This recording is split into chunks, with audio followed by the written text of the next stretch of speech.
Okay guys, kagigising ko lang. Mhm. Sis ko tulog pa. Himbing pantulog. Si Mrs. nagluluto na sa kusina.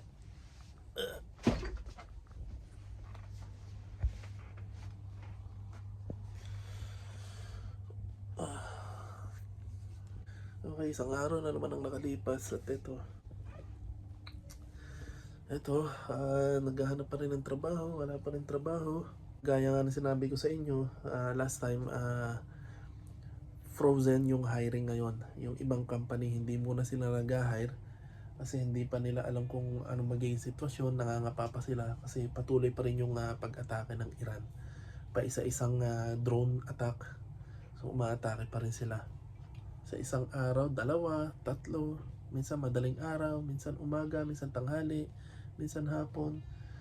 So walang schedule yung pag-atake ng Iran. Bigla-bigla na lang warning hazard sa cellphone namin. And then pagkatapos ng warning hazard, biglang ayun na, may sasabog na. Minsan narinig namin malakas kasi ibig sabihin nun malapit dito o ibig sabihin dito yun sa lugar namin sa Abu Dhabi. Kapag hindi namin narinig, ibig sabihin sa ibang Emirates yun, sa Dubai, sa Ras Al Khaimah, sa Fujairah, yan. Kapag hindi namin narinig. Kaya yun, lalong humirap yung sitwasyon ko ngayon. Hindi ko na alam kung saan mag-a-apply, paano gagawin. Ayun, hindi ko na talaga alam kung paano. So, tingnan muna natin yung asawa ko kung ginagawa. Ay, luto na pala. Guys, nakapagluto na siya. Ay, may ano pa pala dito. Sinangag. Mas masarap yan, sinangag. Okay guys, nadala ko na dito yung sinangag. Ito yung aming kanin. And then ito yung aming ulam. Tortang talong. Ayan, masarap yan. Tapos ito, bigay ng aming tiyahin. Dinala kahapon. Binigyan niya kaming ulam. Apritada. And then si Sky, gising na yan. Magkakunwari lang talag. Yes, Sky, hi muna. Okay, so guys, luto na yung pagkain. Kakain na tayo. Hinihintay lang namin si Mrs. Lilinis pa siya sa kusina. So dito, kailangan pagkatapos mong gumamit ng kusina, kailangan mo ring linisin. Kasi hindi lang ikaw yung gumagamit. Okay? Pati yung banyo. Okay, so kakain muna kami. Yan, kagigising lang na Sky. Sky, say hi muna. Hi.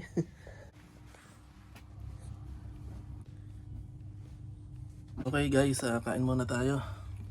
Anong ulam natin? Alright guys, ito na yung ulam ko. Sarap. Tikman nga natin yung tortang talong. Ayan. Sarap. Okay. Okay guys, nakapaligo na kami. Ito, sa bahay lang kami. Nakakainip. Nakakaboring. Walang trabaho, naghihintay. At ganun pa rin ang sitwasyon namin dito. Meron pa rin mga drone na umaatake galing Iran. Di bali sana yung iba, work from home o kaya hindi muna sila pinapapasok ng kanilang company dahil nga sa sitwasyon. Okay lang sa kanilang maboring o mainip kasi sumasahod naman sila. Kumbaga, pinag-i-stay lang sila sa bahay kasi nga delikado, pero diretso yung sahod nila. Eh kami, katulad ko, naghahanap ng trabaho, walang trabaho, sobrang inip, sobrang boring. Tapos, pressure kasi mauubos na yung visa ko at mahirap ngayong umexit. Mahirap ngayong umexit kasi nga may kaguluhan, may sitwasyon sa Iran ng pag-atake. So, nakakatakot ngayon. At lalo na katulad ko, visit visa, pag inabutan ako, pag nag-expire yung visa ko, di kailangan ko umexit. Ayun, kaya napakahirap ng sitwasyon ko ngayon. Kasi wala magagawa. Ano magagawa ko? Hanap-hanap pa rin ng trabaho. And then sabi nila may mga nag-hiring pa rin naman. Pero syempre hindi lang naman ako yung naghahanap. Napakarami naghahanap pa rin ng trabaho. At hindi lang yung Pilipino, kundi mga ibang lahi rin. So napaka-critical ng sitwasyon. So ngayon, intay-intay pa rin. At nung isang araw nga pala, kahapon ng hapon, may tumawag naman sa akin for interview. At in-interview ko by telephone. And then sabi niya, tatawag siya ulit for face-to-face interview. Pero padalawang araw na ngayon, hindi pa rin siya tumatawag ulit. So hopefully, tumawag siya. Pagdasal natin na tumawag siya at magkaroon ako ng bagong trabaho. At sagip visa na to, kumbaga do or die na. Di bali na kung maliit na sahod kasi do or die na, sagip visa na lang. And then sa Dubai yon. So kung matatanggap ako, magdudubay ako, may iwanan ko tong mag-ina ko. So dito muna sila kasi si Mrs. nakahanap ng trabaho sa Abu Dhabi dito. And magi-start na siya sa April. So first week of April magi-start na siya ng trabaho. Ako naman kung matatawagan at makakapasa, sa Dubai ako. So magkakahiwalay kami. So isa na namang malaking problema. Kasi si Sky may iwan. Walang maghahatid at walang magsusundo sa school. So yun ang aming pinag-aaralan pa at pinagpaplanuhan. Baka kumuha kami ng kakilala o ng isang tao para maghatid sundo kay Sky sa school.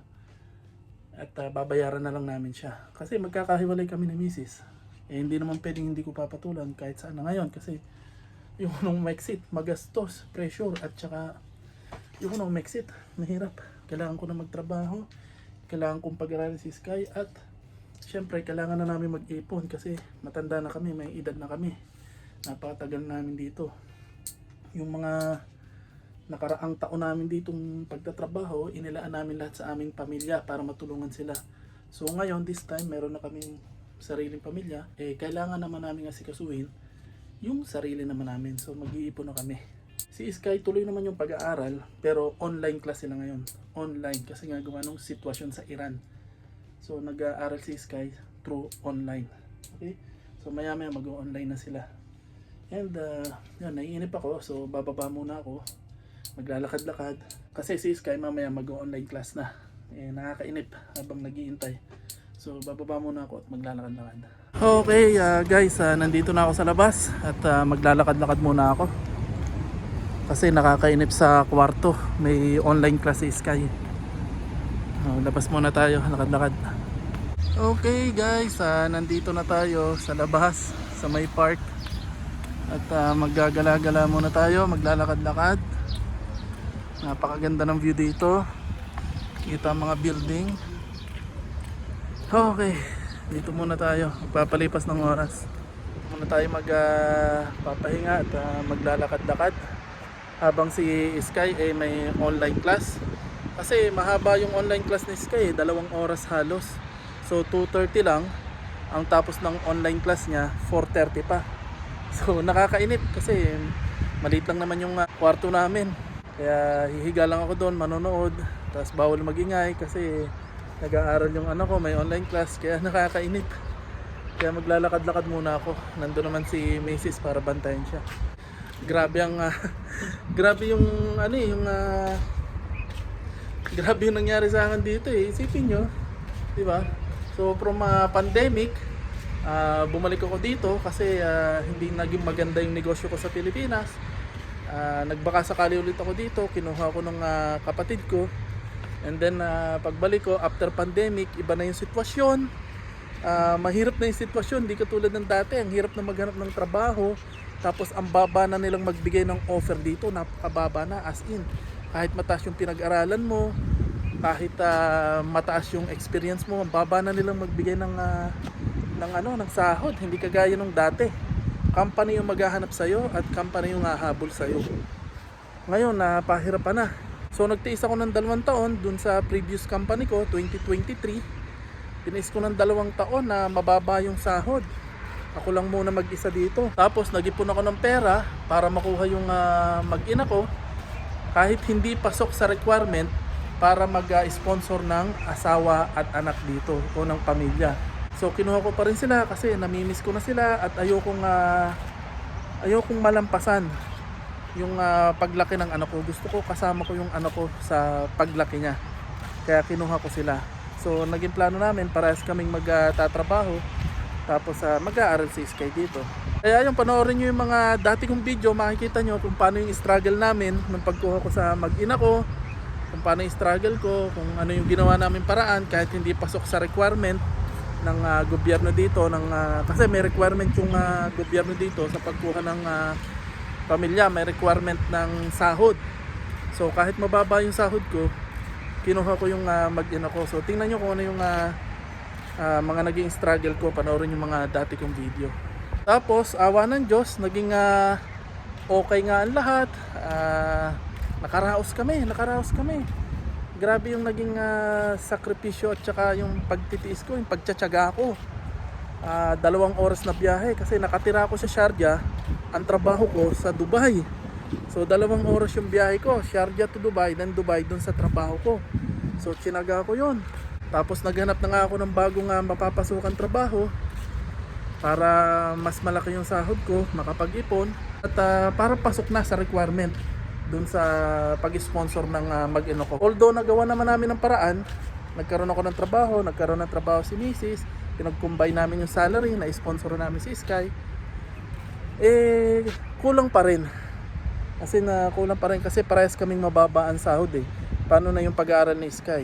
Sa Sharjah, mahirap yung school. Isa lang yata ang school dun o isa lang yung alam naming school dun eh. Tapos kailangan may school bus at mahal yung bayad.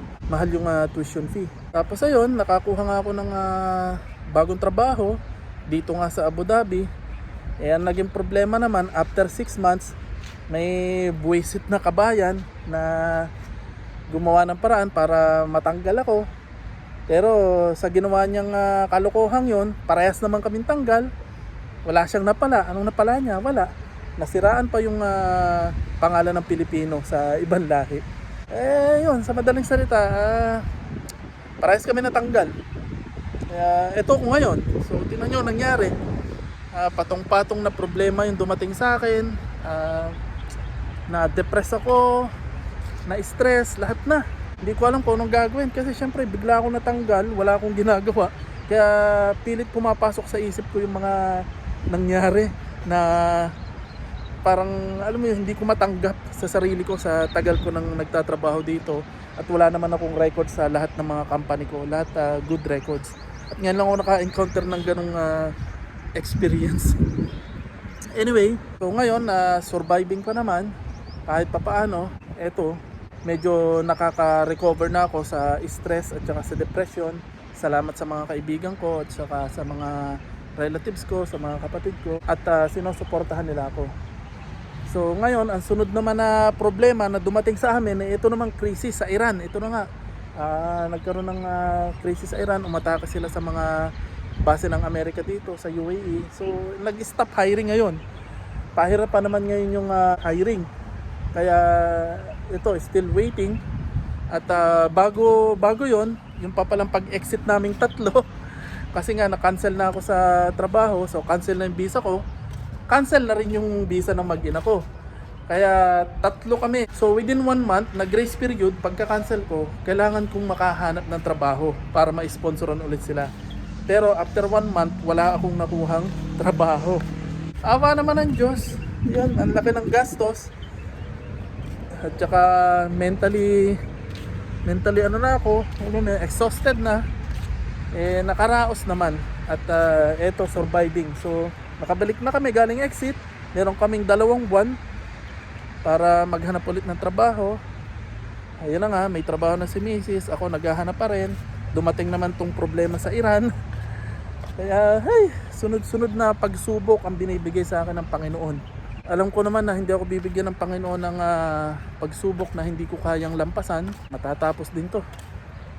Kaya ang maipapayo ko sa inyo, huwag kayong susuko. Kahit gaano kabigat yung maging problema na dumating sa inyo o pagsubok, malalampasan nyo rin yan. Yan. Ang isipin nyo lang lagi, kasiyahan, yung maging masaya, yung pamilya nyo. Ako, ang inisip ko para makasurvive ako, yung pamilya ko talaga. Sila yung naging inspirasyon ko. Sila yung para mawala yung depression ko, yung stress ko, lagi kong iniisip yung pamilya ko. Yung mga masasayang bagay, masasayang alaala. Huwag kayong magpapadala sa problema. Huwag kayong susuko. Lalo pa ngayon, paano kung umuwi ako sa Pinas? Sabi nga ng mga kapatid ko, huwag kang uuwi ng Pilipinas kuya, mas mahirap. Lalo ngayon, mas mahirap sa Pilipinas. Yung mga kaibigan ko sa Pilipinas, yung nanay ko, sabi sa akin, huwag kang uuwi sa Pilipinas. Mas mahirap sa Pilipinas. mismong 100 pesos ang hirap utangin sa Pilipinas. Pag wala kang pera, wala kang mauutangan, wala kang masasandalan, sarili mo lang talaga. Kahit dito sa abroad, sarili mo lang yung maaasahan mo. Lahat sila busy, lahat sila may ginagawa, lahat sila hindi kayo iisipin. Although humingi ka ng tulong, pero hindi araw-araw maaasikaso ka nila. Hindi araw-araw. Kaya sarili mo lang talaga yung maaasahan mo. Kasi ikaw lang naman yung makakapag-send ng CV araw-araw, makakapaghanap ng trabaho. Hindi ka naman nila ipaghahanap ng trabaho. Ipaghahanap ka nila ng trabaho o hihingi ka ng tulong, pero dapat ikaw pa rin yung mag-push sa sarili mo, di ba? Hindi ka dapat umasa. Kaya sarili mo lang talaga yung maaasahan mo dito sa abroad. At hindi ako susuko para sa pamilya ko. At hindi rin ako uuwi. Mas mahirap sa Pilipinas lalo na ngayon. Di ba? Kaya kayo, mahalin nyo yung trabaho nyo. Mahalin nyo yung sarili nyo. Mahalin nyo yung pamilya nyo. Kung sa tingin nyo may mga problema kayo o mahirap yung buhay nyo, may kanya-kanya tayong pagsubok o struggle, dapat nating lampasan. Wag tayong susuko sa laban ng buhay. Laban lang. At saka syempre, samahan mo na rin ang dasal at saka diskarte sa buhay. At dahil nga sa sitwasyon ngayon dito, yung pag-atake ng Iran, hindi lang yung mga naghahanap ng trabaho ang apektado dito, pati yung mga turista na inabutan dito sa bansang to. Kasi hindi pa 100% ang operation ng airport. So sarado pa rin yung airport, hindi pa 100% operational. Wala pa rin ako nakikitang eroplanong lumilipad. Ang mga nakikita lang naming eroplano na lumilipad dito sa Abu Dhabi is fighter jet. Mga F-16, yun ang mga lumilipad dito, mga nagro-ronda. Pero commercial flight na eroplano, wala. Yung mga pampasaherong eroplano, wala pa ako nakikita. Kahit sa Dubai. Although sa Dubai, 50% na raw ng Emirates may flight na o may mga lumilipad ng eroplano sa Dubai, sobrang pagkakamahal naman ng ticket. Umahabot ng mahigit 5,000 dirham yung ticket. Magkano yun sa Pilipinas? 5,000 dirhams yung ticket, one way, pa uwi. I-times mo sa 15 pesos na laang. So 5,000 dirham times 15 pesos is 75,000 pesos. Imagine niyo, 75,000 pesos one way ticket pa uwi ng Pilipinas. Wow. Mahigit pa sa 5,000 yun ha. So ganun kamahal ang ticket ngayon.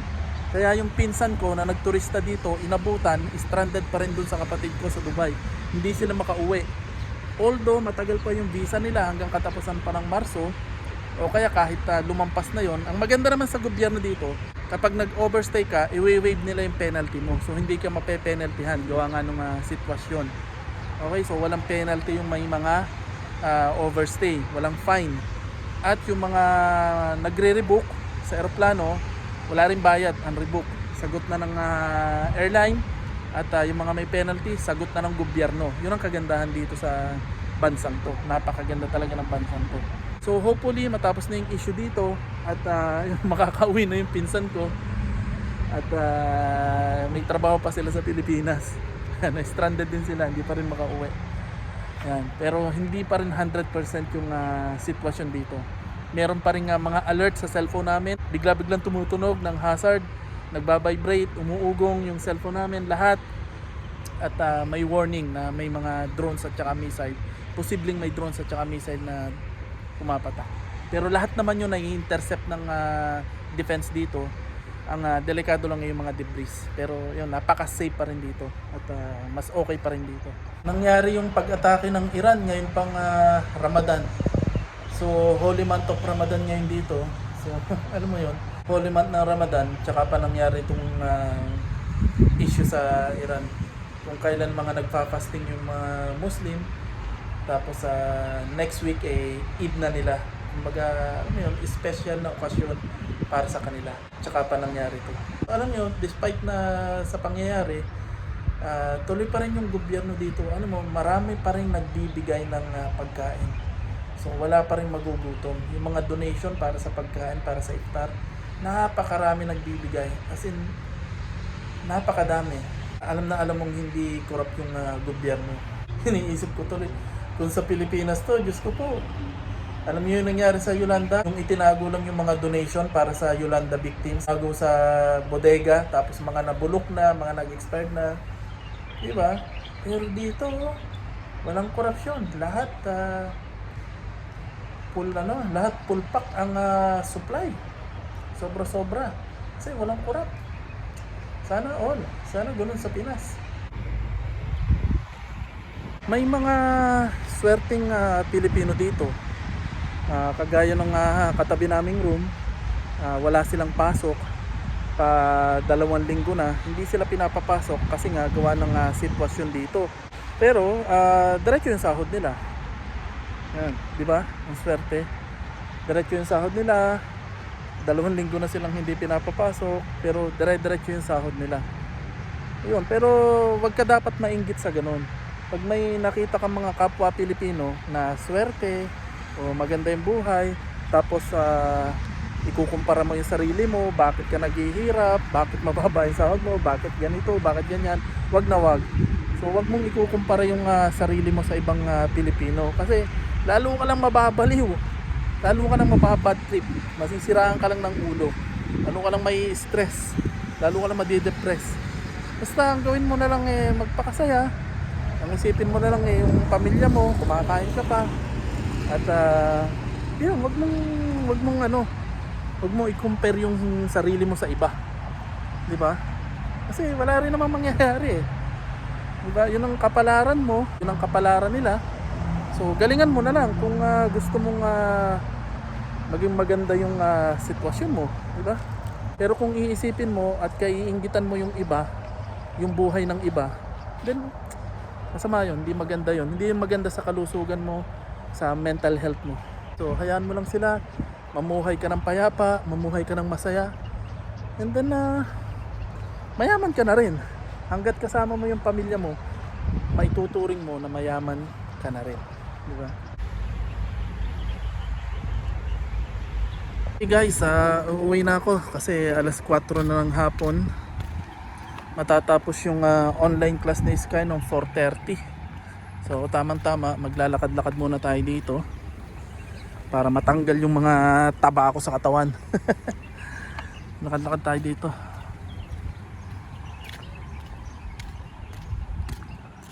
Napakalaki ng Sofitel dito. Nakakalula. Ang laki. Right, pauwi na tayo. Maglalakad lang tayo pauwi kasi malapit lang naman yun. Wala naman tayong pan-taxi.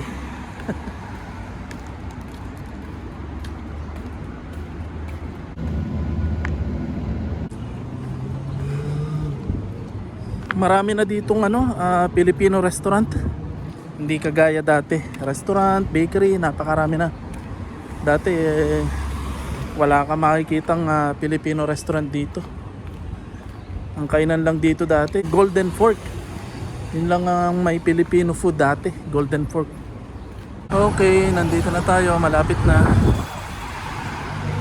Okay, bumili ako ng chichirya kasi sabi ni Mrs. chichirya. Okay, nandito na ako sa bahay.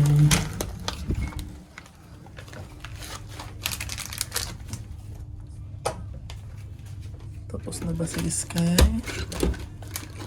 Hindi pa siya tapos. Hi, Sky. Okay guys, tapos na si Sky mag-online class. Sky, tapos na ang online class mo? Apa. Pasado? Apa. Very good kay ma'am? Apa. Okay. Give me high five. Okay. Oh, bye-bye na. Bye guys. Bye guys.